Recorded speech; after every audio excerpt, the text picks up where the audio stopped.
എല്ലാവർക്കും ഒരിക്കൽ കൂടി ജോഗ്രഫി ക്ലാസ്സിലേക്ക് സ്വാഗതം. അപ്പോൾ കഴിഞ്ഞ ക്ലാസ്സിൽ നമ്മൾ പഠിച്ചിട്ടുണ്ടായിരുന്നത് ഇൻസുലേഷൻ ആയിരുന്നു അല്ലേ. ഇൻസുലേഷൻ എന്ന് പറഞ്ഞു കഴിഞ്ഞാൽ എന്താണ്?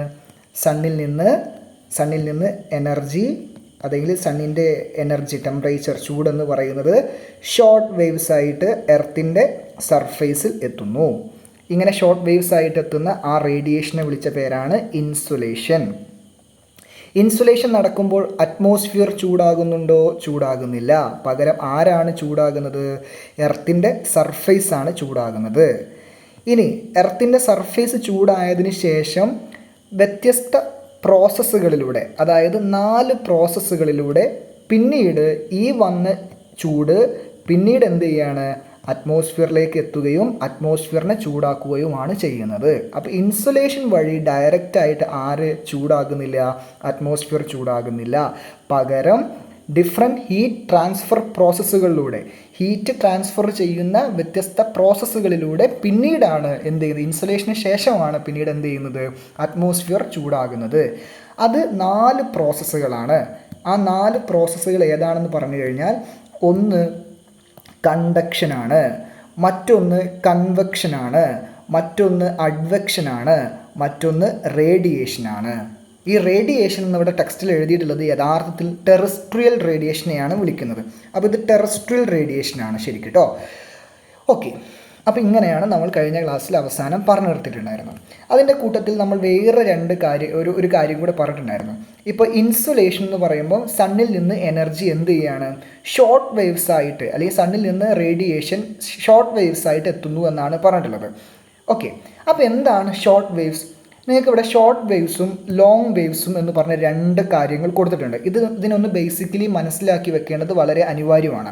ടെക്സ്റ്റ് ബുക്കിൽ ഇതൊരു എക്സ്ട്രാ റീഡിംഗ് ആയിട്ട് കൊടുത്തിട്ട് ആണെങ്കിൽ പോലും നമ്മൾ കുറച്ചും കൂടെ കാര്യത്തെ കൂടുതൽ വൃത്തിയിൽ മനസ്സിലാക്കണമെങ്കിൽ നമ്മൾ ഇത് മനസ്സിലാക്കൽ അനിവാര്യമാണ്. അപ്പോൾ എന്താണ് ഷോർട്ട് വേവ്സും എന്താണ് ലോങ് വേവ്സും എന്ന് നമുക്ക് നോക്കാം. Energy is radiated in the form of short waves from hotter objects. Due to high frequency, the short waves traverse through the atmosphere without obstruction. Objects with relatively less heat radiate energy in the form of long waves. Due to low frequency, long waves will be absorbed or reflected by the atmosphere particles. എന്താണ് ആ പറഞ്ഞതിൻ്റെ അർത്ഥം? നോക്കാം നമുക്ക്. എന്താ first പറഞ്ഞിട്ടുള്ളത്? Energy is radiated in the form of short waves from hotter objects. വളരെ അധികം ചൂടുള്ള സ്ഥലങ്ങളിൽ നിന്ന്, ചൂടുള്ള ഒബ്ജക്റ്റുകളിൽ നിന്ന് എനർജി പുറത്തേക്ക് റേഡിയേറ്റ് ചെയ്ത് പോവുകയാണെങ്കിൽ ആ പോകുന്നത് ഷോർട്ട് വേവ്സ് ആയിട്ടായിരിക്കും പോകുന്നത്. എന്തായിട്ടാണ് പോയിരിക്കുക എന്ന് പറയുന്നത്? ഷോർട്ട് വേവ്സ് ആയിട്ടായിരിക്കും പോകുന്നത്. ഷോർട്ട് വേവ്സിൻ്റെ പ്രത്യേകത എന്താണ് പറഞ്ഞിട്ടുള്ളത്? Due to high frequency. അതിന് ഹൈ ഫ്രീക്വൻസിയാണുള്ളത്. ഹൈ ഫ്രീക്വൻസിയാണ് എന്തിനുണ്ടായിരിക്കുക? നമ്മുടെ ഷോർട്ട് വേവ്സുകൾ ഉണ്ടായിരിക്കുക. അതുകൊണ്ട് തന്നെ the short waves travels through the atmosphere without obstruction. High frequency ഉള്ളത് കൊണ്ട് തന്നെ ഷോർട്ട് വേവ്സിന് വലിയ തടസ്സങ്ങളിലൊന്നും അകപ്പെടാതെ, അറ്റ്മോസ്ഫിയറിലുള്ള മറ്റ് ഡസ്റ്റ് പാർട്ടിക്കിൾസോ അല്ലെങ്കിൽ മറ്റ് ഗ്യാസുകളോ ഒന്നും തന്നെ, അറ്റ്മോസ്ഫിയറിലുള്ള മറ്റ് ഒരു ഘടകങ്ങളും അതിനെ തടസ്സപ്പെടുത്താതെ, ഒബ്സ്ട്രക്റ്റ് ചെയ്യാതെ അതിന് എന്ത് ചെയ്യാൻ വേണ്ടി പറ്റും? അതിന് സഞ്ചരിക്കാനായിട്ട് പറ്റും. അപ്പോൾ ഞാനിവിടെ നമുക്ക് നോക്കാം. സണ്ണിൽ നിന്ന് വരിക എന്ന് പറഞ്ഞാൽ, സണ്ണ് എന്ന് പറഞ്ഞാൽ വളരെ ഹോട്ടറായിട്ടുള്ളൊരു ഒബ്ജക്റ്റ് അല്ലേ? തീർച്ചയായിട്ടും ഒരു ഒബ്ജക്റ്റാണ് അല്ലേ? വളരെ ഹോട്ടറായിട്ടുള്ളൊരു ഒബ്ജക്റ്റാണ്. സ്വാഭാവികമായിട്ടും സണ്ണിൽ നിന്ന് പുറപ്പെടുന്ന റേഡിയേഷൻ അല്ലെങ്കിൽ വേവ്സ് എന്ന് പറഞ്ഞു കഴിഞ്ഞാൽ അതെന്തായിരിക്കും? അത് ഷോർട്ട് വേവ്സ് ആയിരിക്കും. ഷോർട്ട് വേവ്സ് എന്ന് പറഞ്ഞാൽ വളരെ ചൂടുള്ള പ്രതലങ്ങളിൽ നിന്നും പുറത്തേക്ക് പ്രവഹിക്കുന്ന എനർജിയാണ് അല്ലെങ്കിൽ ആ എനർജി ഷോർട്ട് വേവ്സ് ഫോമിലായിരിക്കും, ഷോർട്ട് വേവ് രൂപത്തിലായിരിക്കും. ഷോർട്ട് വേവിൻ്റെ പ്രത്യേകത, ആ ഷോർട്ട് വേവ്സിന് ഫ്രീക്വൻസി വളരെ കൂടുതലായിരിക്കും. ഫ്രീക്വൻസി കൂടുതലാണെന്ന് പറഞ്ഞാൽ എന്താ? ആദ്യം നമ്മൾ ഒരു വേവിൻ്റെ ഒരു ചെയിൻ അല്ലെങ്കിൽ ഒരു ട്രെയിൻ നമ്മൾ പഠിക്കണം. ഒരു വേവിന് നമ്മളിങ്ങനെ ഒരു വേവ് കംപ്ലീറ്റ് ആകുന്നത് എങ്ങനെയാണ്? വേവിന് ഒരു സ്റ്റാർട്ടിങ് ഉണ്ടായിരിക്കും, അതിനൊരു വളരെ ടോപ്പ് പോയിൻ്റ് ഉണ്ടായിരിക്കും, എന്നിട്ട് അതൊരു സ്ഥലത്തെത്തും അല്ലേ? വീണ്ടും അതേ പൊസിഷനിലേക്ക് തന്നെ ആ ഒരു ഭാഗത്തേക്ക് തന്നെ എത്തുന്നു. പിന്നെ അവിടുന്ന് അടുത്ത ഒരു ഇതുണ്ടാകുന്നു, പിന്നെ അടുത്തത് ഉണ്ടാകുന്നു. ഇങ്ങനെയാണല്ലോ നമ്മൾ ഈ പറയുന്ന ഒരു വേവ് എന്ന് പറയുന്നത്. അപ്പോൾ വേവിന് നമ്മൾ പലപ്പോഴും നമ്മൾ പറയുന്ന അതിന് ട്രംഫ് അങ്ങനെയുള്ള പേരുകളൊക്കെ ഉണ്ട്. അത് നമ്മളിപ്പം നോക്കേണ്ട. എനിവേ ഒരു വേവിന് ഒരു സ്റ്റാർട്ടിംഗ് പോയിൻ്റ് അല്ലെങ്കിൽ ഒരു ബേസ് പോയിൻ്റ് ഉണ്ടാകും. പിന്നെ അത് വളരെ ടോപ്പിലേക്ക് എത്തുന്നു. പിന്നെ അത് എന്ത് ചെയ്യുന്നു, അതിൻ്റെ അടുത്തേക്ക് എത്തുന്നു. അപ്പോൾ ഇവിടെ എത്തുമ്പോഴാണ് ഇവിടുന്ന് ഇങ്ങനെ പോയിട്ട് ഇവിടെ എത്തുമ്പോഴാണ്, ഞാൻ പിന്നെ വേറൊരു മഷിപ്പാനയിൽ കാണിച്ചു തരാം. ഇവിടുന്ന് ഇങ്ങനെ പോയിട്ട്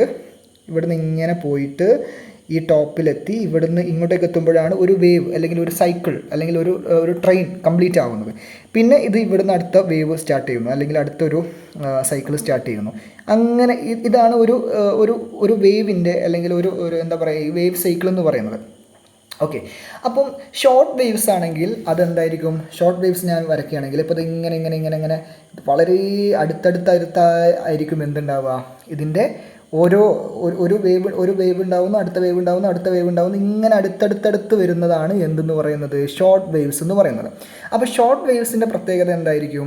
ഇതിൻ്റെ ഫ്രീക്വൻസി അല്ലേ, വളരെ ഒരു സെക്കൻഡിൽ തന്നെ ധാരാളം എന്തുണ്ടാകുന്നു, സൈക്കിളുകൾ ഉണ്ടായിക്കൊണ്ടിരിക്കുകയാണ്. വളരെ പെട്ടെന്ന് തന്നെ ഒരു സൈക്കിളുകൾ ഉണ്ടാകുന്നു. അതുകൊണ്ട് തന്നെ ഇതിൻ്റെ ഫ്രീക്വൻസി വളരെ കൂടുതലാണ്. ഈ ഫ്രീക്വൻസി കൂടുതലായതുകൊണ്ട് തന്നെ ഇതിൻ്റെ സ്പീഡ് വളരെ കൂടുതലായിരിക്കും അല്ലേ. അതുകൊണ്ട് എന്താ സംഭവിക്കുക, അതിന് ഈ അറ്റ്മോസ്ഫിയർ നമ്മുടെ സണ്ണിൽ നിന്ന് ഇത് താഴോട്ടേക്ക് വരുമ്പോൾ ഷോർട്ട് വേവ്സ് ആയിട്ടാണ് വരിക. ഷോർട്ട് വേവ്സ് ആയിട്ട് വരുമ്പോൾ ഇതിൻ്റെ ഇടയിൽ കിടക്കുന്ന അറ്റ്മോസ്ഫിയറിലുള്ള ഡസ്റ്റ് പാർട്ടിക്കിൾസോ അല്ലെങ്കിൽ മറ്റ് ഗ്യാസുകളോ ഒന്നും തന്നെ ആരെ ട്രാപ്പ് ചെയ്യുന്നില്ല, ഈ ഷോർട്ട് വേവ്സിനെ ട്രാപ്പ് ചെയ്യുന്നില്ല. അതൊന്നും പെട്ടെന്ന് ഫ്രീക്വൻസി കൂടുതലായതുകൊണ്ട് തന്നെ പെട്ടെന്ന് എർത്തിൻ്റെ സർഫേസിലേക്ക് എത്താനായിട്ട് പറ്റുന്നു. അപ്പോൾ ഇതാണ് ഷോർട്ട് വേവ്സിൻ്റെ പ്രത്യേകത. ഓക്കെ, ഇനി കമ്പാരിറ്റീവ്ലി ഒരു ലെസ്സർ ഹോട്ടർ ആയിട്ടുള്ള ഒരു ഒബ്ജക്റ്റ് ആണെന്നുണ്ടെങ്കിൽ, താരതമ്യേന ചൂട് കുറച്ചും കൂടെ കുറഞ്ഞ ഒരു സ്ഥലത്ത് നിന്നാണ് ഈ എനർജി പ്രവഹിക്കുന്നത്. ചൂടുണ്ട് കേട്ടോ, ചൂടില്ല എന്നല്ല, കമ്പയർ ചെയ്യുന്ന സമയത്ത് കുറച്ചും കൂടെ ചൂട് കുറഞ്ഞൊരു സ്ഥലത്ത് നിന്ന് പോകുന്ന ഹീറ്റ് എനർജി ആണെന്നുണ്ടെങ്കിൽ ആ എനർജിക്ക് അതിൻ്റെ എന്താ പറയുക, അതിൻ്റെ വേവ് സൈക്കിൾ എന്ന് പറയുന്നത് ലോങ് വേവ്സ് ആയിരിക്കും. അതായത് ഒരു ട്രെയിൻ ഉണ്ടായിട്ട് അടുത്തൊരു ട്രെയിൻ ഉണ്ടാവാൻ അല്ലെങ്കിൽ അടുത്തൊരു വേവ് ഇതുണ്ടാവാൻ വേണ്ടിയിട്ട് കുറച്ച് സമയം എടുക്കണം. ഞാൻ നേരത്തെ ഷോർട്ട് വേവ്സ് എന്ന് പറയുമ്പോൾ ഇങ്ങനെ ഓരോ ഫ്രീക്വൻസി വളരെ കൂടിയെന്നല്ലേ പറഞ്ഞത്. ഇവിടെ ഫ്രീക്വൻസി വളരെ കുറവാണ്. ഒന്നുണ്ടായി, പിന്നെ കുറച്ച് കഴിഞ്ഞിട്ട് അടുത്തതിലേക്ക് എത്തി, പിന്നെ അടുത്തത് ഇങ്ങനെ വളരെ സ്ലോലി ആയിരിക്കും എന്തുണ്ടായിരിക്കുക, ഒരു സെക്കൻഡിൽ അതുണ്ടാക്കുന്ന വേവുകളുടെ എണ്ണം കുറവാണ്. അപ്പോൾ അതുകൊണ്ട് സ്വാഭാവികമായിട്ടും അതിൻ്റെ ഫ്രീക്വൻസി അല്ലേ, നേരത്തെ ഞാൻ ഷോർട്ട് വേവ്സ് എഴുതിയത്, അപ്പോൾ ഈ ഷോർട്ട് വേവ്സ് നോക്കൂ, ഇത് ലോങ് വേവ്സ് ആണ്. ആർക്കാണ് ഫ്രീക്വൻസി കൂടുതൽ? ലോങ് വേവ്സിനാണോ ഇതിന് ഫ്രീക്വൻസി കൂടുതലാണ് അല്ലേ, ഷോർട്ട് വേവ്സിന് ഫ്രീക്വൻസി കൂടുതലാണ്, ലോങ് വേവ്സിനോ ഫ്രീക്വൻസി കുറവാണ് അല്ലേ. അപ്പോൾ അതുകൊണ്ട് ഷോർട്ട് വേവ്സ് എന്ന് പറയുന്നതിന് ഒബ്സ്ട്രക്ഷൻ ഇല്ലാതെ വളരെ സ്പീഡിൽ എത്താൻ വേണ്ടി സാധിക്കുന്നു. ലോങ് വേവ്സ് ആണെങ്കിലോ, ലോങ് വേവ്സ് ഇങ്ങനെ ഒരു സ്ഥലത്തുനിന്ന് പുറപ്പെട്ട് കഴിഞ്ഞാൽ എന്ത് ചെയ്യും, അതിങ്ങനെ ഒരു സൈക്കിൾ ഉണ്ടായിട്ട് അടുത്ത സൈക്കിൾ ഇങ്ങനെ ഉണ്ടായി ഇങ്ങനെ പോകും. അപ്പോൾ ഫ്രീക്വൻസി കുറവാണ്. അതുകൊണ്ട് ഇതിൻ്റെ ഇടയിലുള്ള മറ്റ് പാർട്ടിക്കിൾസ് അല്ലെങ്കിൽ ഡസ്റ്റ് പാർട്ടിക്കിൾസോ ഗ്യാസുകൾക്കൊക്കെ ഈ ഹീറ്റ് എനർജിയെ ട്രാപ്പ് ചെയ്യാൻ വേണ്ടി പറ്റും, പിടിച്ചു വെക്കാനായിട്ട് പറ്റുമെന്നുള്ളതാണ് പറയുന്നത്. ഓക്കെ, ഇവിടെ ഇത് രണ്ടും ഹീറ്റ് എനർജിയുടെ പോക്ക് തന്നെയാണ് കേട്ടോ. രണ്ടും ചൂടുള്ള സ്ഥലത്തു നിന്നാണ്. ഷോർട്ട് വേവ്സ് എവിടെ ഉണ്ടാവുക? നല്ലോണം ചൂടുള്ള സ്ഥലത്തു നിന്ന്. കമ്പാരിറ്റീവ്ലി ചൂട് കുറഞ്ഞ സ്ഥലങ്ങളിൽ നിന്ന്, അതായത് എന്ന് കരുതി തണുത്ത പ്രദേശങ്ങളിൽ നിന്നല്ല അർത്ഥമല്ല കേട്ടോ വരുന്നത്. താരതമ്യേന നല്ല ഹോട്ടായിട്ടുള്ള സ്ഥലങ്ങളിൽ നിന്ന് പോകുന്നതാണ് ലോങ് വേവ്സ്. സൂര്യനിൽ നിന്ന് വരുമ്പം, സൂര്യൻ ഏറ്റവും ചൂടുള്ള സ്ഥലമല്ലേ, അപ്പോൾ സൂര്യനിൽ നിന്ന് വരുമ്പോൾ എന്തായിരിക്കും, അത് ലോങ് വേവ്സ് ആയിരിക്കില്ല, അത് ഷോർട്ട് വേവ്സ് ആയിരിക്കും. ഫ്രീക്വൻസി കൂടുതലായിരിക്കും. അതുകൊണ്ട് അറ്റ്മോസ്ഫിയറിലെ മറ്റ് കാര്യങ്ങൾ അതിനെ ട്രാപ്പ് ചെയ്യുന്നില്ല. എന്നാൽ നമ്മുടെ ഒരു അടുപ്പിൽ നിന്നോ അല്ലെങ്കിൽ നമ്മുടെ ഒരു നല്ല ചൂടുള്ളൊരു പാത്രത്തിൽ നിന്നോ അല്ലെങ്കിൽ ഇപ്പം ഇവിടെ തന്നെ ഉദാഹരണം പറയുകയാണെങ്കിൽ നമ്മുടെ സണ്ണ് കൊടുത്ത ടെമ്പറേച്ചർ നമ്മുടെ എവിടെ എത്തി, ആ സർഫേസിലെത്തി കഴിഞ്ഞ് കഴിഞ്ഞാൽ എന്താ സംഭവിക്കുക, സർഫേസിലെത്തിക്കഴിഞ്ഞാൽ സർഫേസ് ചൂടാവും അല്ലേ. എർത്തിൻ്റെ സർഫേസ് ചൂടായി കഴിഞ്ഞാൽ നമ്മൾ സണ്ണിനെയും എർത്തിൻ്റെ സർഫേസിനെയും കമ്പയർ ചെയ്യുമ്പോൾ ആരാണ് ചൂട് കൂടുതൽ? സണ്ണ് തന്നെയാണ് ചൂട് കൂടുതൽ. പക്ഷേ എർത്തിൻ്റെ സർഫേസും ചൂട് തന്നെയാണോ? ആണ്. പക്ഷേ എന്താണ്, കമ്പാരിറ്റീവ്ലി ലെസ്സർ ഹോട്ടറാണ് അല്ലേ. താരതമ്യേന ഈ സൂര്യനെ കമ്പയർ ചെയ്യുമ്പോൾ കുറച്ച് ചൂടേ ഉള്ളൂ. അപ്പോൾ ഈ സ്ഥലത്തുനിന്ന് എനർജി പോകുമ്പോൾ എങ്ങനെയായിരിക്കും, ചൂട് കുറഞ്ഞ സ്ഥലത്തുനിന്ന് ഒരു എനർജി പോകുമ്പോൾ എങ്ങനെയായിരിക്കും? ഹീറ്റ് എനർജി പോകുമ്പോൾ അത് ലോങ് വേവ്സ് ആയിട്ടായിരിക്കും, ലോങ് വേവ്സ് ആയിട്ട്. അതായത് ഫ്രീക്വൻസി കുറവാണ്. ഫ്രീക്വൻസി കുറവാകുമ്പോൾ എന്താ സംഭവിക്കുക? അതിനെ ട്രാപ്പ് ചെയ്യാൻ, ഈ എനർജിയെ പല ആൾക്കാരും എന്ത് ചെയ്യും? ട്രാപ്പ് ചെയ്യും, പിടിച്ചു വെച്ചിട്ട് കുറച്ച് ഭാഗങ്ങളൊക്കെ പിടിച്ചു വെക്കുമെന്നാണ് പറയുന്നത്. ഓക്കെ, നമ്മൾ പറഞ്ഞിട്ടുണ്ടായിരുന്നു, നേരത്തെ പറഞ്ഞിട്ടുണ്ടായിരുന്നു, ഇൻസുലേഷൻ വഴി എർത്തിൻ്റെ എന്ത് ചെയ്യുന്നു? സർഫേസ് ചൂട് പിടിക്കുന്നു ഇൻസുലേഷൻ വഴി. അതായത് സണ്ണിൽ നിന്ന് ഷോർട്ട് വേവ്സ് ആയിട്ട് വരുന്നു. ഷോർട്ട് വേവ്സ് ആയിട്ട്, അതായത് ഇങ്ങനെ നല്ല ഫ്രീക്വൻസി കൂടുതലുള്ള വേവ്സ് ആയിട്ട് വരുന്നു. അങ്ങനെ വരുമ്പോൾ എന്താ സംഭവിക്കുന്നത്? ഇതിന് ഫ്രീക്വൻസി കൂടുതലാണ്. അപ്പോൾ അതുകൊണ്ട് തന്നെ ഇതിനെ അറ്റ്മോസ്ഫിയറിൽ ആരും ട്രാപ്പ് ചെയ്യുന്നത്. അതുകൊണ്ടാണ് അറ്റ്മോസ്ഫിയർ ഡയറക്റ്റായിട്ട് ഇൻസുലേഷൻ്റെ സമയത്ത് എന്താവാത്തത്? ഷോർട്ട് വേവ്സ് ആയതുകൊണ്ടാണ് അറ്റ്മോസ്ഫിയർ ഹീറ്റഡ് ആവാത്തത്. മനസ്സിലായോ? ഇത് തന്നെ 100 അയച്ചു കഴിഞ്ഞ് കഴിഞ്ഞാൽ, സണ്ണിൽ നിന്ന് 100 അയച്ചു കഴിഞ്ഞാൽ ഇങ്ങോട്ടേക്ക് എത്തുന്നത് 50, 51 പലതും ക്ലൗഡ്സിലും ഒക്കെ തട്ടിയിട്ട് തിരിച്ചു പോകുന്നുണ്ട്. ക്ലൗഡ്സിലൊക്കെ തട്ടിയിട്ട് തിരിച്ചു പോവുകയാണ് ചെയ്യുന്നത്. എന്നിട്ട് ഒരു 100 അയച്ചു കഴിഞ്ഞാൽ ഒരു 50, 51 എർത്തിൻ്റെ സർഫേസിലേക്ക് എത്താറുള്ളൂ എന്നുള്ളതാണ് പറയുന്നത്. ഇനി ഇത് ലോങ് വേവ്സ് ആണെങ്കിലോ ഈ 50 പോലും എത്തില്ല, ഒരു 10, 20 എത്തിയാൽ ആയി. ഓക്കെ, അപ്പോൾ ഇതാണ് പറഞ്ഞു വന്നത്. അപ്പോൾ ഇത് ഷോർട്ട് വേവ്സും ലോങ് വേവ്സും ഒന്ന് മനസ്സിലാക്കി വെക്കൽ അനിവാര്യമാണ്. അതുകൊണ്ടാണ് ഞാൻ ഇത്രയും ഡീറ്റെയിൽ ആയിട്ട് പറഞ്ഞത്. ഓക്കെ, അപ്പോൾ എനിവേ ഷോർട്ട് വേവ്സ് ആയിട്ട് സണ്ണിൽ നിന്ന് എനർജി എത്തി, എർത്തിൻ്റെ സർഫേസ് ചൂടായി. പിന്നെ ഈ 4 പ്രോസസ്സുകൾ വഴി കൺവെക്ഷൻ, അഡ്വെക്ഷൻ, റേഡിയേഷൻ എന്ന് പറയുന്ന 4 പ്രോസസ്സുകൾ വഴി പിന്നീട് അറ്റ്മോസ്ഫിയർ ഹീറ്റ് ആവുകയാണ്. Insolation directly heat ആക്കുന്നില്ല.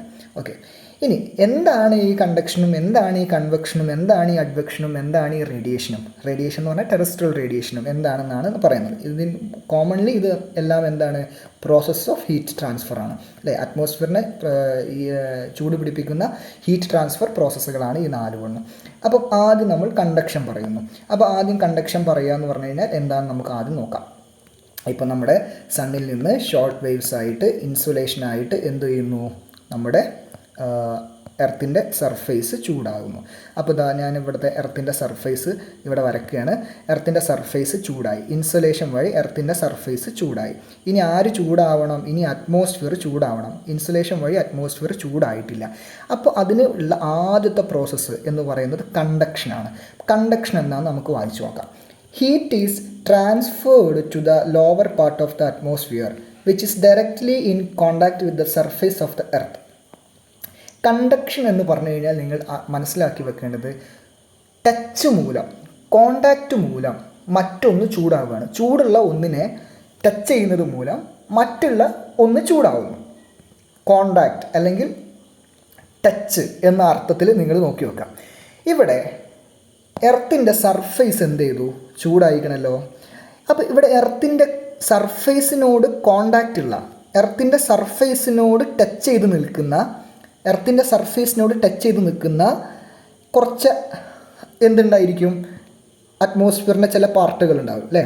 എർത്തിൻ്റെ സർഫേസിനോട് ചേർന്ന് നിൽക്കുന്ന, അല്ലെങ്കിൽ എർത്തിൻ്റെ സർഫേസുമായിട്ട് കോണ്ടാക്റ്റിലുള്ള, ടച്ച് ചെയ്ത് കിടക്കുന്ന അറ്റ്മോസ്ഫിയറിൻ്റെ പാർട്ട് ഉണ്ടായിരിക്കും. ഈ ഭാഗം എന്ത് ചെയ്യുന്നു? ചൂടാകുന്നു. ഈ ഭാഗം ചൂടാകുന്നത് എന്ത് വഴിയാണ്? കണ്ടക്ഷൻ വഴിയാണ്. കാര്യം ഇവിടെ എന്താണ് സംഭവിച്ചിട്ടുള്ളത്? എർത്തിൻ്റെ സർഫേസ് സണ്ണ് ചൂടാക്കി ഇൻസുലേഷൻ വഴി. അപ്പോൾ സർഫേസുമായിട്ട് കോണ്ടാക്റ്റിലുള്ള, സർഫേസുമായി ടച്ച് ചെയ്ത് നിൽക്കുന്ന അറ്റ്മോസ്ഫിയറിൻ്റെ ലോവർ പാർട്ടുകൾ എന്ത് ചെയ്യുന്നു? ചൂടാകുന്നു. അതാണ് കണ്ടക്ഷൻ എന്ന് പറയുന്നത്. അടുത്തത് എന്താണ്? അടുത്തത് കൺവെക്ഷനാണ്. കൺവെക്ഷൻ അടുത്തൊരു അറ്റ്മോസ്ഫിയർ ചൂടാകുന്ന ഒരു പ്രോസസ്സ് അല്ലെങ്കിൽ ഒരു കാര്യം എന്ന് പറയുന്നത് കൺവെക്ഷൻ വഴിയാണ്. കണ്ടക്ഷൻ വഴി ലോവർ പാർട്ട് ചൂടായി, ഇൻസുലേഷൻ വഴി സർഫേസ് ചൂടായി. ഇനി കണ്ടക്ഷൻ അറ്റ്മോസ്ഫിയറിനെ ചൂടാക്കി, ലോവർ പാർട്ടിനെ ചൂടാക്കി. അടുത്തത് അറ്റ്മോസ്ഫിയറിലേക്ക് ഹീറ്റ് ട്രാൻസ്ഫർ ചെയ്യിക്കുന്നത് കൺവെക്ഷൻ വഴിയാണ്. കൺവെക്ഷൻ എന്ന് പറഞ്ഞു കഴിഞ്ഞാൽ as the heated air expands and rises up, heat is transferred to higher reaches of the atmosphere. അതായത് കൺവെക്ഷൻ എന്ന് പറഞ്ഞു കഴിഞ്ഞാൽ നിങ്ങൾ മനസ്സിലാക്കി വെക്കേണ്ട കാര്യം, ഹീറ്റിൻ്റെ, ചൂടിൻ്റെ ഒരു പ്രത്യേകതയാണ്. ചൂട് തട്ടിക്കഴിഞ്ഞാൽ നമ്മുടെ എയറിന്, വായുവിനും അതുപോലെ തന്നെ നമ്മുടെ വെള്ളത്തിനും സംഭവിക്കുന്ന ഒരു മാറ്റമുണ്ട്. എന്താണെന്ന് പറഞ്ഞു കഴിഞ്ഞാൽ, ചൂട് തട്ടിക്കഴിഞ്ഞാൽ എയർ എക്സ്പാൻഡ് ചെയ്യും. അതായത് ഇപ്പോൾ ഇവിടെ ഇപ്പോൾ ഞാനൊരു വരയ്ക്കുകയാണെങ്കിൽ ഇവിടെ കുറച്ച് എയർ ഉണ്ട്, പല ഇങ്ങനെ ഇങ്ങനെ എയർ ഇവിടെ ഇങ്ങനെ കിടക്കുകയാണ്. ഓക്കെ, ഈ എയറിനെ ഞാൻ മേലെന്നോ അല്ലെങ്കിൽ താഴെന്നോ ചൂടാക്കിയെന്ന് വിചാരിക്കുക. ചൂടാക്കി കഴിഞ്ഞാൽ ഈ കൂട്ടം കൂട്ടമായി നിൽക്കുന്ന എയർ എന്ത് ചെയ്യും? അത് വിട്ട് വിട്ട് വിട്ട് വിട്ട് നിൽക്കാൻ തുടങ്ങും. അത് എക്സ്പാൻഡ് ആവും. അതിനവിടെ നിൽക്കാൻ വേണ്ടി പറ്റില്ല. അത് ഒന്നിച്ച് നിൽക്കില്ല. അത് പല ഭാഗത്തേക്ക് ചിന്നിച്ചിതറി പോകും. ഇത് മേലോട്ടേക്കാണ് ചിന്നിച്ചിതറി അല്ലെങ്കിൽ മേലോട്ടേക്കാണ് എക്സ്പാൻഡ് ആയിട്ട് മേലോട്ടേക്ക് റൈസസ് അപ്പ് ചെയ്യും, ഉയർന്നു പോകും. അപ്പോൾ ചൂടേറ്റ് കഴിഞ്ഞാൽ ആ സ്ഥലത്തെ വായു എക്സ്പാൻഡ് ആയിട്ട് അതിന് കൂട്ടം കൂടി നിൽക്കാൻ പറ്റാതെ അത് എക്സ്പാൻഡ് ആയിട്ട് അത് മേലോട്ടേക്ക് ഉയർന്നു പോകും, റൈസസ് അപ്പ് ചെയ്യുന്നു. ഇത് വാട്ടറിനും സംഭവിക്കാറുണ്ട്. നിങ്ങൾ വെള്ളം തിളപ്പിക്കുന്നത് കാണുന്നില്ലേ? വെള്ളം തിളപ്പിക്കുമ്പോൾ ആ വെള്ളം ചൂടായി കഴിഞ്ഞാൽ അത് വെള്ളം ഇങ്ങനെ നമ്മുടെ അടപ്പിൻ്റെ മേലെ ഇങ്ങനെ പറ്റിപ്പിടിച്ച് വെക്കും. അതിൻ്റെ നീരാവി അല്ലെങ്കിൽ അതിന് ഗ്യാസ് ഫോമിലേക്ക് ആ വെള്ളം എന്ത് ചെയ്യാണ്? എക്സ്പാൻഡ് ആയിട്ട് മേലോട്ടേക്ക് പോവുകയാണ് ചെയ്യുന്നത്. അപ്പോൾ ഇങ്ങനെ എയർ എക്സ്പാൻഡ് ചെയ്ത് പോകും. ഈ എക്സ്പാൻഡ് ചെയ്ത് പോകുന്നതിനെ വിളിക്കുന്ന പേരാണ്, എക്സ്പാൻഡ് ചെയ്ത് മുകളിലോട്ടേക്ക് ഉയർന്ന് പോകുന്നതിനെ വിളിക്കുന്ന പേരാണ് കൺവെക്ഷൻ. അപ്പോൾ ഇവിടെ കോണ്ടാക്റ്റ് മൂലം നമ്മുടെ എർത്തിൻ്റെ സർഫേസ് ചൂടായി, അതിന് ശേഷം കോണ്ടാക്റ്റ് മൂലം കണ്ടക്ഷൻ വഴി എർത്തിൻ്റെ അറ്റ്മോസ്ഫിയറിൻ്റെ ലോവർ പാർട്ട് ചൂടായി. അതുപോലെ ഇത് ഇൻസുലേഷൻ വഴി എർത്തിൻ്റെ സർഫേസും ഇതൊക്കെ ചൂടായപ്പോൾ ഇവിടെയുള്ള വായു, ഇവിടെയുള്ള എയർ അത് എല്ലാം കൂടി എന്ത് ചെയ്യാൻ തുടങ്ങി? മേലോട്ടേക്ക് റൈസപ്പ് ചെയ്യാൻ വേണ്ടി തുടങ്ങി. അങ്ങനെ ഇവിടുത്തെ ഈ വായു എന്ത് ചെയ്യാൻ തുടങ്ങി? കുറച്ചുകൂടി ചൂടായ വായു ആവില്ല. ഇവിടെ ചൂട് തട്ടിയപ്പോൾ ഈ വായു ഹീറ്റഡ് ആയിട്ടുള്ള വാം എയർ എന്ത് ചെയ്യാൻ തുടങ്ങി? അറ്റ്മോസ്ഫിയറിൻ്റെ കുറച്ചും കൂടെ മുകൾ ഭാഗത്തേക്ക് ഹീറ്റിനെ എത്തിക്കാൻ തുടങ്ങി. അതിനെയാണ് നമ്മൾ കൺവെക്ഷൻ എന്ന് വിളിക്കുന്നത്. ഓക്കെ, അപ്പോൾ കോണ്ടാക്റ്റ് മൂലം എർത്തിൻ്റെ അറ്റ്മോസ്ഫിയറിൻ്റെ ലോവർ പാർട്ട് സർഫേസുമായിട്ട് കോണ്ടാക്റ്റിലുള്ള ഭാഗത്തെ ചൂടാക്കി കണ്ടക്ഷൻ വഴി. ഹീറ്റഡ് ആയ എയർ എക്സ്പാൻഡ് ആയിട്ട് മേലോട്ടേക്ക് ഉയർന്നു പൊങ്ങി റൈസസ് അപ്പ് ചെയ്തു. അപ്പോൾ അതിനെ കൺവെക്ഷൻ. ഇനി അടുത്ത ഒരാളാണ് അഡ്വെക്ഷൻ. എന്താണ് അഡ്വെക്ഷൻ എന്ന് പറഞ്ഞു കഴിഞ്ഞാൽ? Heat is transferred horizontally through wind എന്ന് പറഞ്ഞു കഴിഞ്ഞാൽ കാറ്റെന്ന് പറഞ്ഞു കഴിഞ്ഞാൽ നിങ്ങൾക്കറിയോ? കാറ്റെന്ന് പറഞ്ഞു കഴിഞ്ഞാൽ ഹൊറിസോണ്ടലി ആണ് കാറ്റുണ്ടാവുക, ഇങ്ങനെയാണ് കാറ്റുണ്ടാവുക. ഒരിക്കലും ഇങ്ങനെയോ, അതായത് വെർട്ടിക്കലി ഒരിക്കലും എന്തുണ്ടാവാറില്ല? കാറ്റ് വീശൂല. കാറ്റ് എപ്പോഴും വീശുക ഹൊറിസോണ്ടലിയാണ്, ഇങ്ങനെയാണ് കാറ്റ് വീശാറുള്ളത്. അപ്പം ഇവിടെ നിന്ന് ഇങ്ങനെ കാറ്റ് വീശാൻ തുടങ്ങുകയാണ്. അപ്പോൾ കാറ്റ് ഹൊറിസോണ്ടലി വീശുന്നു, അല്ലെങ്കിൽ ഇവിടെ നിന്ന് ഇങ്ങനെ കാറ്റ് വീശുന്നു. അപ്പോൾ ഇവിടെയൊക്കെ ചൂടുണ്ടല്ലോ, ഈ ചൂട് എയറും ഒക്കെ ഉണ്ടല്ലോ. ഈ ചൂടിനെ ഹൊറിസോണ്ടലി അറ്റ്മോസ്ഫിയറിൻ്റെ മറ്റ് ഭാഗങ്ങളിൽ ഹൊറിസോണ്ടൽ ഭാഗത്തേക്കൊക്കെ എന്ത് ചെയ്യാൻ തുടങ്ങുകയാണ്? ചൂടിനെ എത്തിക്കാൻ വേണ്ടി തുടങ്ങുകയാണ്. മനസ്സിലായെന്ന് വിചാരിക്കുന്നു. അവസാനം ഹീറ്റ് ട്രാൻസ്ഫർ ആകുന്ന അടുത്ത പ്രോസസ്സാണ് terrestrial radiation. Emission of energy in the form of long waves after the earth surface gets heated up.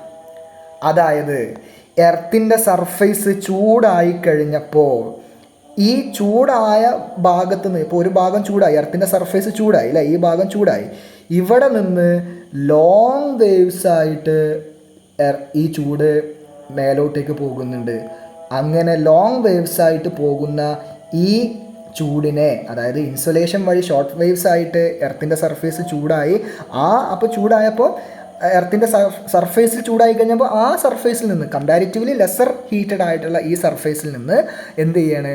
Long waves ആയിട്ട്. എന്തുകൊണ്ടാണ് ലോങ് വേവ്സ് ആയിട്ട് പോകാനുള്ള കാരണം ഞാൻ നേരത്തെ പഠിപ്പിച്ചു തന്നിട്ടുണ്ടായിരുന്നു, വളരെ ടൈം എടുത്ത് പറഞ്ഞത് അതുകൊണ്ടാണ്. കാര്യം കമ്പാരിറ്റീവ്ലി ചൂട് കുറഞ്ഞ സ്ഥലമാണ് അല്ലേ, ചൂട് തന്നെയാണ്, പക്ഷേ കമ്പാരിറ്റീവ്ലി ചൂട് കുറഞ്ഞതാണ്. അവിടുന്ന് ഹീറ്റ് എനർജി എങ്ങനെയാണ് പോവുക? അത് ലോങ് വേവ്സ് ആയിട്ടാണ് പോവുക. അതായത് ഇതിൻ്റെ സൈക്കിളുകൾ ഫ്രീക്വൻസി കുറവായിരിക്കും അല്ലേ, വളരെ ഷോർട്ട് വേവ്സ്. ഇൻസുലേഷൻ ഇങ്ങനെ ഇങ്ങോട്ടേക്ക് വന്ന പോലെയാണോ? അല്ല. സണ്ണിനെയും എർത്തിൻ്റെ സർഫേസിനെയും കമ്പയർ ചെയ്യുമ്പോൾ എർത്തിൻ്റെ സർഫേസ് ലെസർ ഹോട്ടറാണ്. അപ്പോൾ ഇവിടുന്ന് ലോങ് വേവ്സ് ആയിട്ട് ചൂട് തിരിച്ചു പോകുന്നു. അങ്ങനെ പോകുമ്പോൾ എന്താ സംഭവിക്കുക? ഇത് ലോങ് വേവ്സ് ആണ്. ലോങ് വേവ്സിൻ്റെ പ്രത്യേകത എന്താ? ഫ്രീക്വൻസി കുറവാണ് അല്ലേ? ഫ്രീക്വൻസി കുറവ് എന്ന് പറഞ്ഞാൽ എനർജി കുറവ് എന്നാണ് അതിനർത്ഥം. അപ്പോൾ അതുകൊണ്ട് തന്നെ ആടിപ്പാടി മൂപ്പര് ഇങ്ങനെ പോവുകയാണ്. മറ്റാൾ ഇങ്ങനെ വളരെ സ്പീഡിൽ ഷോർട്ട് വേവ്സ് വന്നു. അപ്പോൾ ഷോർട്ട് വേവ്സിന് ആരും ട്രാപ്പ് ചെയ്തിരുന്നില്ല. പക്ഷേ ലോങ് വേവ്സ് ആയിട്ട് പോകുമ്പോൾ എന്താ സംഭവിക്കുക? എനർജി കുറവാണല്ലോ. അതുകൊണ്ട് എന്ത് സംഭവിക്കും? ഇതിൻ്റെ ഇടയിലുള്ള ഗ്യാസുകൾ, ഇതിൻ്റെ ഇടയിൽ മറ്റ് ഗ്യാസുകളിലെ വേരിയബിൾ ഗ്യാസും കോൺസ്റ്റൻറ്റ് ഗ്യാസുകളൊക്കെ ഉണ്ട്. ഇതിൻ്റെ അറ്റ്മോസ്ഫിയറിലുള്ള ഗ്യാസുകൾ, അതായത് പ്രധാനമായിട്ടും നമ്മുടെ ഈ പറയാറുള്ളത് CO2 അല്ലേ, carbon dioxide, methane, ozone, ഇങ്ങനെയുള്ള മറ്റ് ഗ്യാസ് ഫോമുകൾ. ഈ ഗ്യാസുകൾ എന്ത് ചെയ്യുന്നു?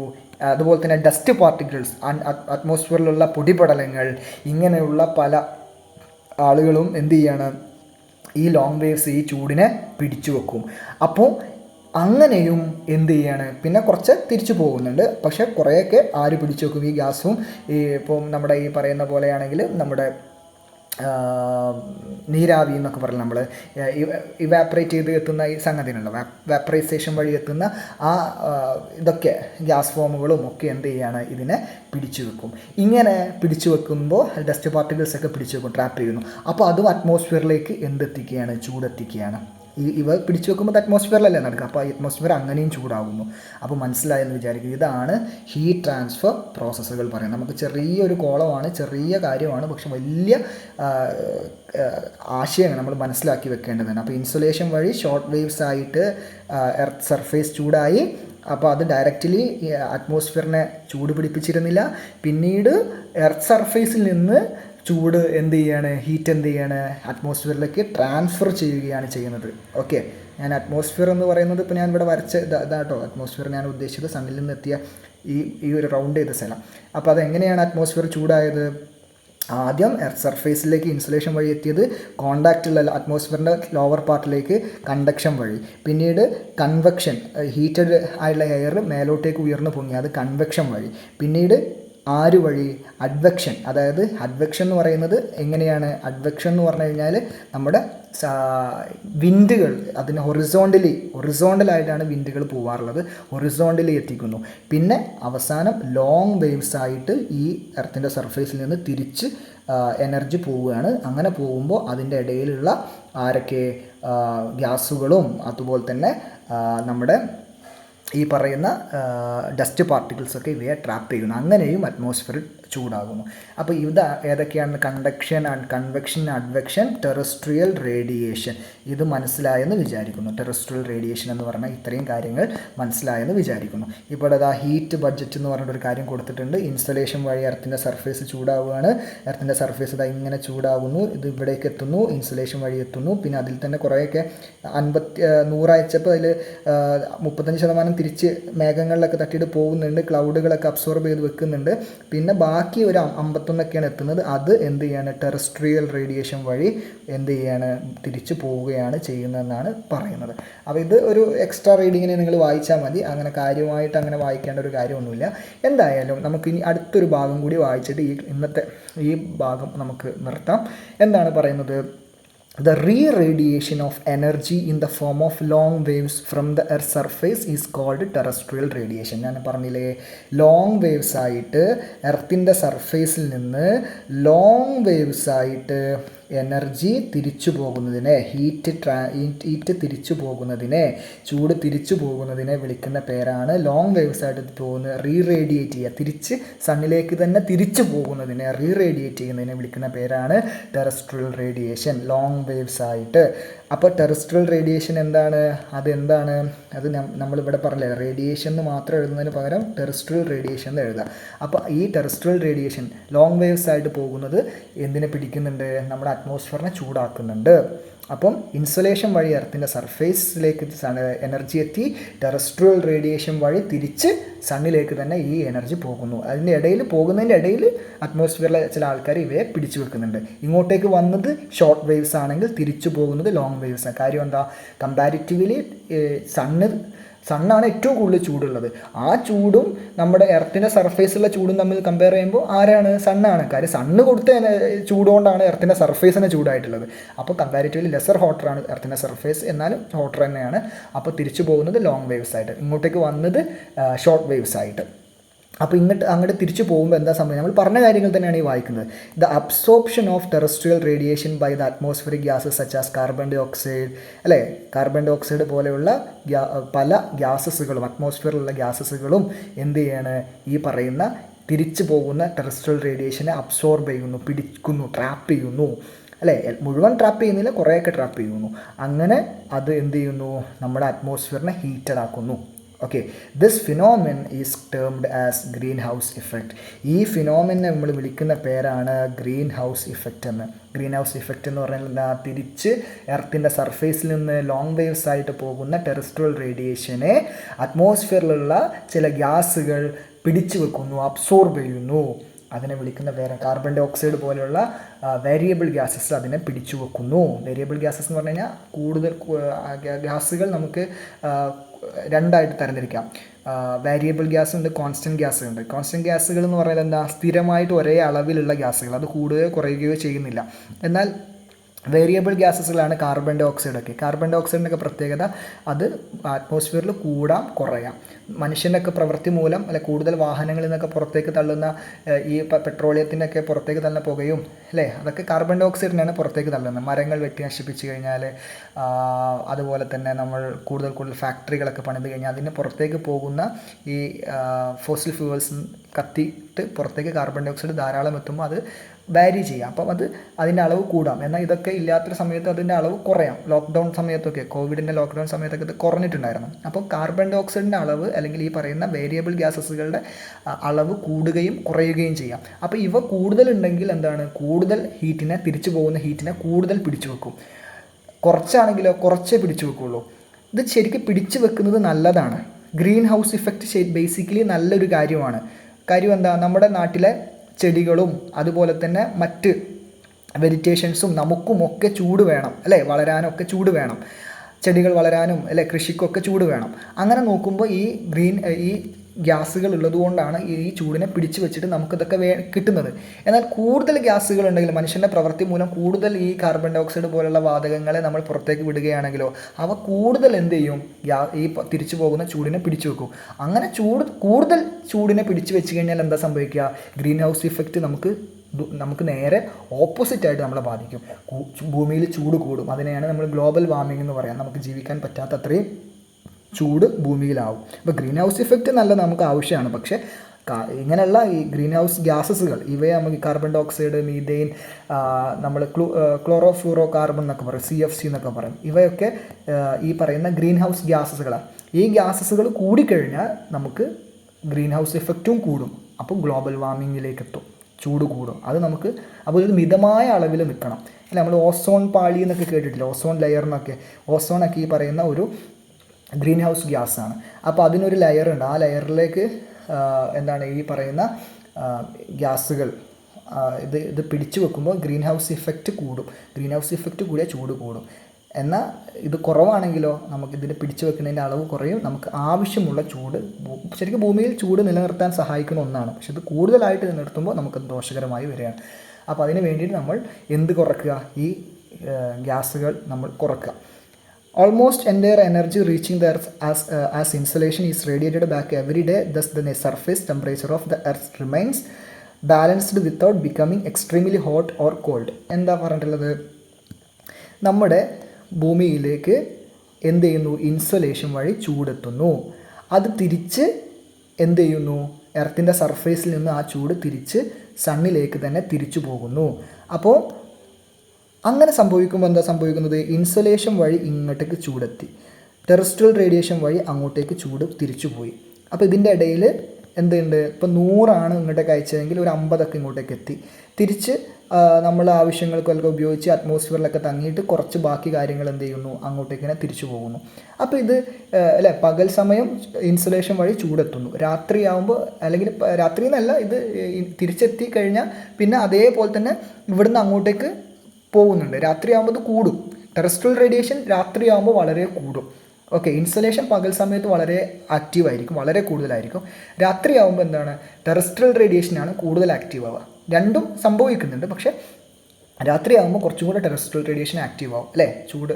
അപ്പോൾ എന്താ സംഭവിക്കുക എന്ന് പറഞ്ഞു കഴിഞ്ഞാൽ, ഇങ്ങോട്ടേക്ക് എത്തുന്ന ചൂട് തിരിച്ച് നമ്മുടെ ആവശ്യങ്ങളൊക്കെ ഉപയോഗിച്ചിട്ട് അങ്ങോട്ടേക്ക് തന്നെ തിരിച്ചു പോകുന്നു. ഇത് ചൂട് തിരിച്ചു പോയില്ലെങ്കിൽ എന്താ സംഭവിക്കുക? നമ്മൾ എക്സ്ട്രീം ഹോട്ടാവും അല്ലേ? ഇനി ഇത് തിരിച്ച് പോയില്ലെങ്കിൽ നമ്മൾ എക്സ്ട്രീം ഹോട്ടിലേക്ക് എത്തും, നമുക്കിവിടെ ജീവിക്കാൻ പറ്റാത്തത്രയും ചൂടാവും. എന്നാൽ ഇത് ഇങ്ങോട്ടേക്ക് വന്നില്ലെങ്കിലോ നമുക്കിവിടെ എക്സ്ട്രീം കോൾഡ് ആവും, വളരെ നമുക്ക് ജീവിക്കാൻ പറ്റാത്ത തണുപ്പാവും. അപ്പം ഇങ്ങോട്ടേക്ക് വരുന്നതും അങ്ങോട്ടേക്ക് പോകുന്നതും ഉള്ളതുകൊണ്ട്, അതായത് ഇൻസുലേഷനും അതുപോലെ തന്നെ ടെറസ്ട്രിയൽ റേഡിയേഷനും എല്ലാ ദിവസവും നടക്കുന്നുണ്ട്. ഇങ്ങോട്ടേക്ക് എത്തുന്നതും റേഡിയേറ്റഡ് ബാക്ക് അങ്ങോട്ടേക്ക് തിരിച്ചു പോകുന്നതും ഉള്ളത് കൊണ്ടാണ് നമ്മുടെ എർത്ത് എന്ത് ചെയ്യുന്നത്? ഒരു വലിയ അളവിൽ എക്സ്ട്രീം ഹോട്ടിലോട്ടേക്കോ എക്സ്ട്രീം കോൾഡിലോട്ടേക്കോ എത്താത്തത്. അപ്പോൾ ഈ പ്രോസസ്സ് ഇങ്ങോട്ടേക്ക് വരുന്നു, അങ്ങോട്ടേക്ക് തിരിച്ചു പോകുന്നു അല്ലേ? ഇൻസുലേഷൻ വഴി എത്തുന്നു, ടെറസ്ട്രിയൽ റേഡിയേഷൻ വഴി തിരിച്ചു പോകുന്നു. ഇത് നമ്മളൊരു ബാലൻസ് ചെയ്യുന്നുണ്ട്. ഹോട്ടിനെയും നമ്മുടെ ഭൂമിയിലെ ചൂടിനെയും തണുപ്പിനെയും ഒന്ന് ബാലൻസ് ചെയ്യുന്നുണ്ട്. വലിയ അളവിൽ ചൂട് കൂടുകയോ വലിയ അളവിൽ തണുപ്പ് കൂടുകയോ ചെയ്യാതെ ഇതിനെ ബാലൻസ് ചെയ്യുന്നുണ്ട്. ഈ പ്രോസസ്സിനെ നമ്മൾ വിളിക്കുന്ന പേരാണ്, ഈ ബാലൻസിങ് പ്രോസസ്സിനെ നമ്മൾ വിളിക്കുന്ന പേരാണ് heat budget of the earth എന്നാണ് നമ്മളിതിനെ വിളിക്കുക. അപ്പം ഇത് വലിയ ഡീറ്റെയിൽ ആയിട്ട് ഞാൻ പറഞ്ഞു പോയ കാര്യമാണ്. വളരെ ഒരു പേജിൽ നിന്ന് ഇവിടെ നിന്ന് തുടങ്ങിയിട്ട് നമുക്ക് ഈ ഭാഗത്തു നിന്ന് ഞാൻ തുടങ്ങിയിട്ട് ഞാൻ ഇവിടെ അടുത്ത പേജിൻ്റെ ഒരു ഇത് വരെ ഞാൻ പറഞ്ഞിട്ടുള്ളൂ. പക്ഷേ ഒരുപാട് കാര്യങ്ങൾ ഡീറ്റെയിൽ ആയിട്ട് പറഞ്ഞതാണ്. ഇനി നിങ്ങൾക്ക് സംശയങ്ങളൊക്കെ ഉണ്ടെങ്കിൽ കമൻ്റായി ചോദിക്കാം. ഇത് നിങ്ങൾക്ക് ഒരു ഡൗട്ടും വരാതിരിക്കാൻ വേണ്ടിയിട്ടാണ് പറഞ്ഞിട്ടുള്ളത്. അപ്പോൾ ബാക്കി കാര്യങ്ങൾ അടുത്ത ക്ലാസ്സിൽ നിന്ന് നമുക്ക് മനസ്സിലാക്കിയെടുക്കാം.